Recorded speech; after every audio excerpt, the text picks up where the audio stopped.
أعوذ بالله من الشيطان الرجيم بسم الله الرحمن الرحيم إن عدة الشهور عند الله 12 شهرا في كتاب الله منها 4 حرم ذلك الدين القيم فلا تظلموا فيهن أنفسكم وقاتلوا المشركين كافة كما يقاتلونكم كافة واعلموا أن الله مع المتقين صدق الله مولانا العظيم رب اشرح لي صدري ويسر لي أمري واحلل عقدة من لساني يفقه قولي اللهم صل على محمد وعلى آل محمد كما صليت على إبراهيم وعلى آل إبراهيم إنك حميد مجيد. پرون یکم محرمو د 1447 یعنی نوے اسلامی کال شروع شو. دا 13 کال چې و دا 1446 یعنی د رسول الله صلی الله علیه وسلم د هجرت نه پس 1446 کاله د پاسه 1400 کاله کمپلیټ شو. دا امت خپل حساب کتاب په قمری مهینو باندې کوي، دیته قمری مهینو کا کلندر وای، او اکثر خلق خپل کارونه په شمسی کلندر باندې کوي. شمسی کلندر جون، جولای، اگست، ستمبر ته وای. قمری کلندر رمضان، شوال، ذیقعده او ذوالحجه والا میاشتو ته وای. الله تعالی موږ لا قمری کلندر مقرر کړی دی او موږ ټول خپل حساب کتاب ان زکات په د قمری کلندر په حساب ورکو. کم سړی چې په جون جولای په حساب باندې زکات ورکوي دغه په زکات کې به نقص راځي، ځکه چې اصل معیار چې دی هغه رمضان یا شوال یا ذوالحجه د چې په دې میاشتو په حساب ته ورکوي نو کال به دې پوره شي. همدغه رنګې عدت چې کومې زنانه د خاوند د مرګ نه پس یا د طلاقو نه پس تیری هغه هم د قمري کلندر مطابق تیری. نو زمونږ د پاره د قمري کلندر ابتدا چې کړې وه حضرت عمر صاحب کړې وه رضی الله تعالی عنه، حضرت علی رضی الله عنه والا مشوره ورکړې وه چې موږ لیکو چې شعبان. نو کم شعبان؟ نو د دې دپاره موږ له یو سن پکار دی، او سن ابتدا د هغې وخت نه موږ وکړه چې کوم وخت نه رسول الله صلی الله علیه وسلم مدینې ته هجرت کړی او د هغې دپاره ړومبنۍ میاشت محرم او دویمه میاشت د آخري میاشت ذوالحجه وه. او ناشنا خبره دا وه چې د محرم په میاشت په ړومبي تاریخ باندې حضرت عمر فاروق رضی الله تعالی عنه شهید شوی، او د دې ړومبنۍ میاشت په 10 تاریخ باندې چې هغه د محرم 10 ده یا د عاشورې ورځ د په هغې باندې امام حسین شهید شوی. یو د دې د وجې نه شهید شوی چې عدل قایمه و. عدل د الله ډېر زیات خوښ دی. خوښ په یې ولې نه یي؟ ځکه چې 1,24,000 پیغمبران چې الله را لیږلي دي نو لیقوم الناس بالقسط، د دې دپاره را لیږلي دي چې انصاف او د عدل نظام قایم کی. نو د عدل نظام د قیام دپاره چې پیغمبران دومره راغلي دي نو دا ډیر زیات قیمتي دی د الله په نسبت باندې. نو د الله رسول چې په عربو کې چې کوم نظام عدل قائم کړو نو حضرت عمر فاروق رضی الله عنه الله توفیق ورکو دا د عدل نظام په پوره دنیا کې خور کو. او چې کله د دې عدل نظام ته خطر شوه د حضرت امام حسین رضی الله عنه په زمانه کې، نو هغه د دې دپاره د دې خطرې په مقابله کوله او د دې خطرې د مقابلې په نتیجه کې هغه شهید څه شو چې سر یې پرېکو. نو د دواړو شهادت د عدل دپاره و. زمونږ نوی کال چې پرون شروع کېدو نو زمونږه په صوبه کې نکیپي کې چوټي وه،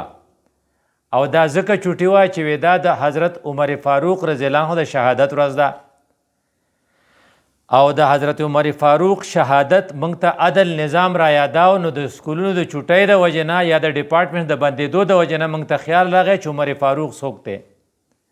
خو د 1447 وړومبنۍ ورځ زمونږ د کیپی والو دپاره د ټول پاکستان دپاره خصوصا د ملاکنډ والو دپاره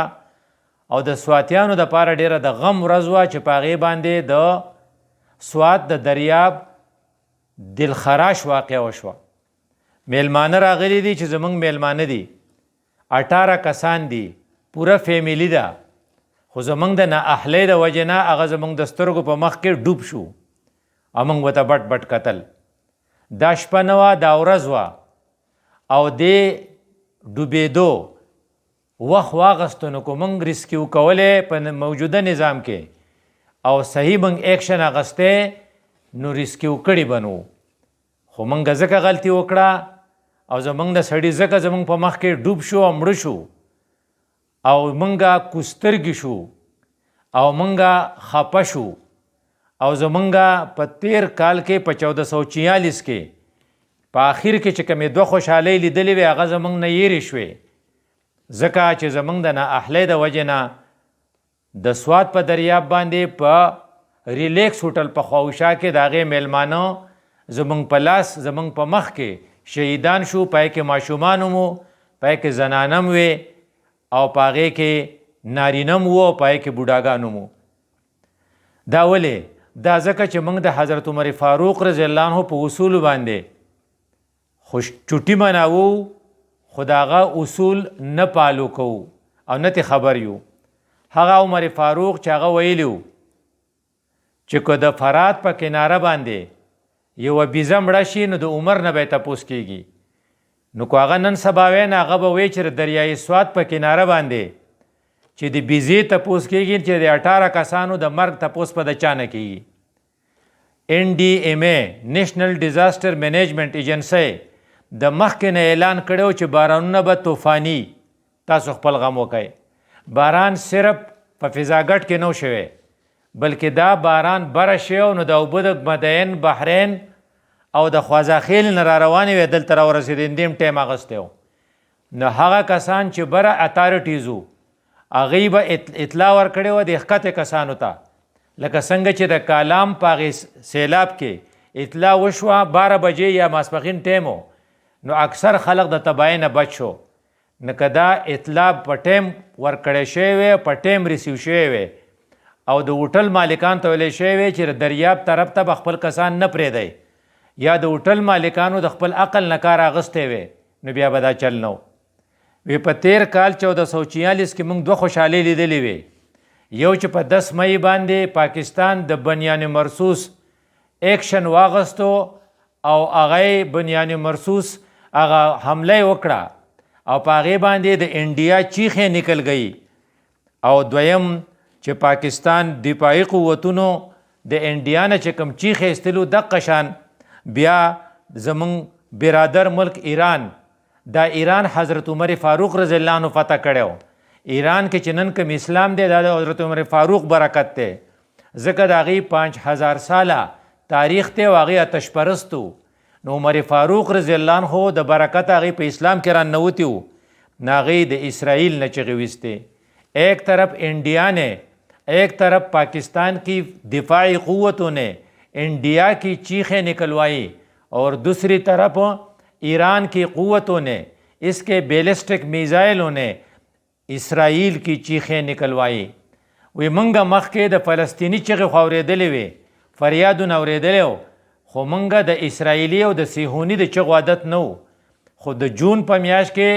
چې هغه د دې ذوالحجې میاشت وه، د 1446 آخري میاشت وه، په هغې کې موږ د صهیوني چغې واورېدې. نو موږ خو څه کوې پاکستان، خو د ټول امت زړونه یخ شو او هغه خوشحالي لا زموږ اعظم شوې نه وه چې د 1447 په ړومبنۍ ورځ باندې زموږ په سوات کې دا سانحه وشوه او زموږ هغه خوشحالي بیا په غم کې بدل شوه. وی موږ به نه خوشحالېدو چې په 19 جون باندې ایران چې د بیلسټک میزایلو کومه حمله په اسرائیل کړې وه، نو د اسرائیل د پایلټ ټریننګ سنټر یې تباه کړی و او وایي چې ټوټل ډیمیج یا ټوټل نقصان چې د اسرائیل شوی دی هغه تقریباً 20 ارب ڈالر دے، 20 ارب ڈالر، جو بہت بڑی رقم ہے. او امت په ړومبي ځل باندې سا واغستو چې اسرائیل لم څوک جواب ورکولی شي. خو مونږ خفه په دې یو چې مونږه د حضرت عمر فاروق چوټي خو کوو خو د حضرت عمر فاروق اصول او د هغه حکمونه نه فالو کوو. وی اصول څه دي؟ وی دا راته ښیه. وی تا چې کومه کمزوري ښوولې ده نو هغه کمزوري هغه مخکې لوکیټ کړې وه چې دا کمزوري ده. د حضرت عمر فاروق په دریو څیزونو کې دلچسپي نه وه. نہ کانے میں اس کی دلچسپی تھی، نہ لباس میں اس کی دلچسپی تھی، اور نہ بیڈ روم یا بیڈ میں یعنی سونے میں اس کی دلچسپی تھی. دغه دلچسپي په دې کې نه وه چې څه به خورم. یو پیر اړه شوی چې میې مې وخوړې او چې کله یې سړی ولېږو چې ماله میې راوړه نو چې کله واپس راغی نو هغه په کم اس چې سور تلی و هغه اس خولې شوی او حضرت عمر فاروق وی ښه زما دپاره به اس خولې کېږي. د اس نه یې خوله وچه کړه او یې دا میې نه خورم. حضرت عمر فاروق د خوراک شوقي نه و، جبکې زمونږ سرکاري افسران ټول سوچ په دی چې نن به سپم پروګرام کې کومه کټوۍ به د مستو راوړې، څومره کوچ به دې راوړي، څومره چرګ به دې روسټ کړی. نو د عمر فاروق دا اصول موږ نه اپناوو.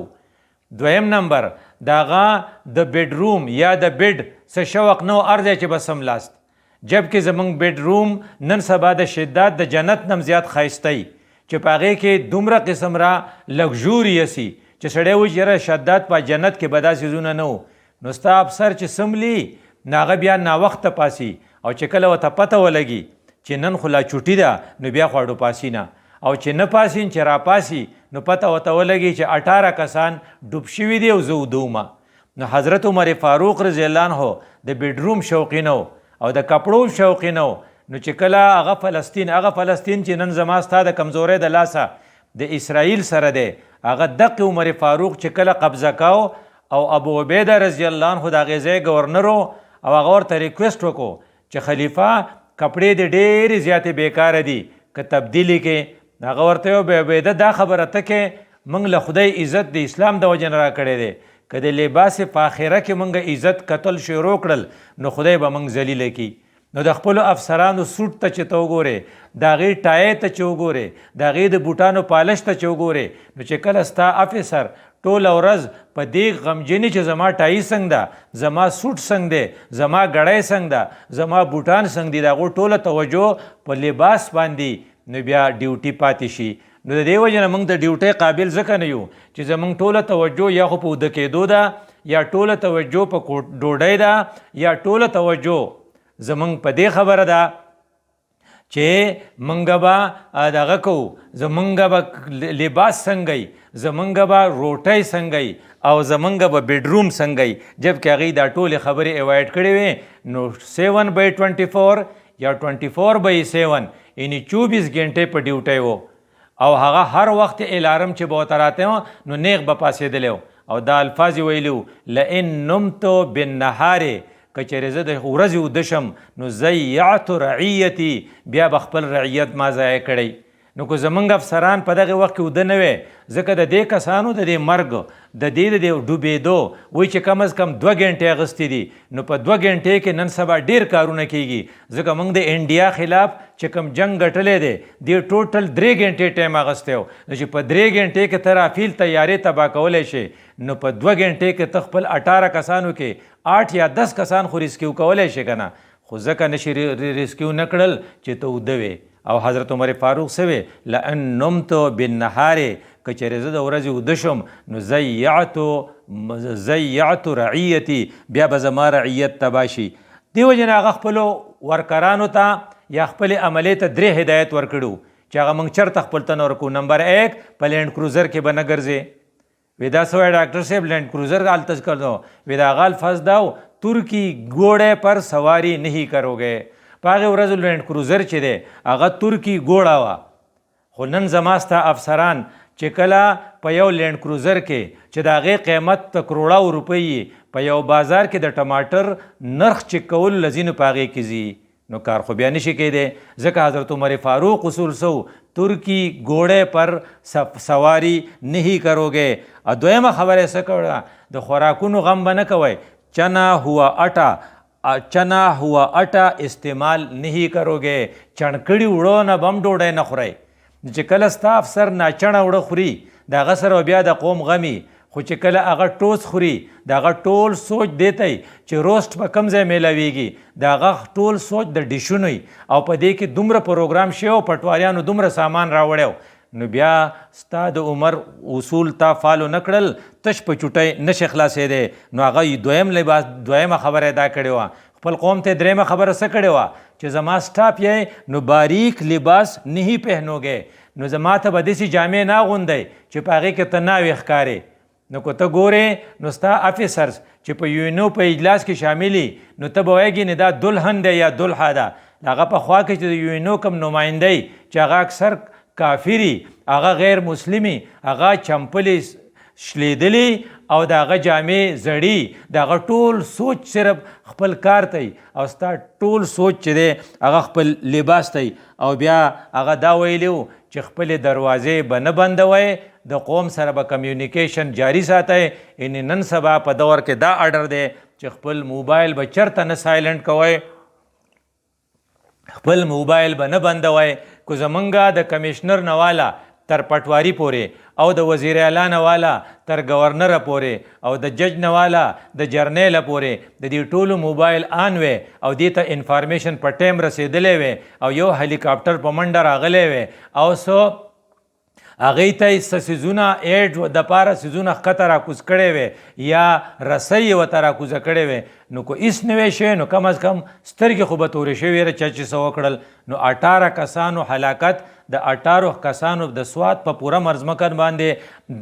ډوبېدل او د خلقو ورته کتل دا ځکه دی چې موږ عمر نو فالو کړی رسول الله صلی الله علیه وسلم موږ ته ویلو اذا وسد الامر الى غیر اهله چې کله نه اهل خلق د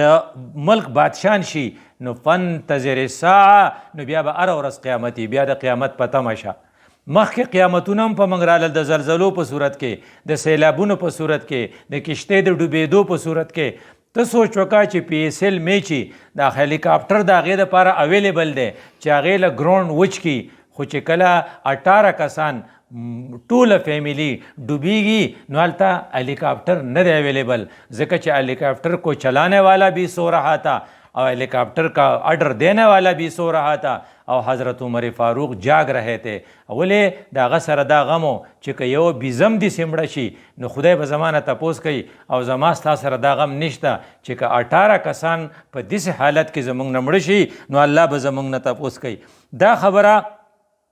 چې حضرت عمر فاروق چوټي نه کوله حضرت عمر فاروق هر کار په خپله کاو احنف بن قیس یو صحابي دی هغه د یو وفد سره راغی عمر فاروق سره ملاقات کوي عمر فاروق پټکې ښکته یخې په منډه روان دی دی ورته وایي خلیفه څه چل دی هغه ورته وایي د بیت المال نه اوښ ورک شوی دی راشه زما امداد وکړه زما سره یې وګوره هغه ورته یه سړیه څوک نوکر به دې پسې لیږلی و ته خلیفه یې ته دا چل ولیکې حضرت عمر فاروق والا ډېر زبردست جواب ورکو ایو عبدا عبد منی په نوکرانو کې به زمانه غټ نوکر څوک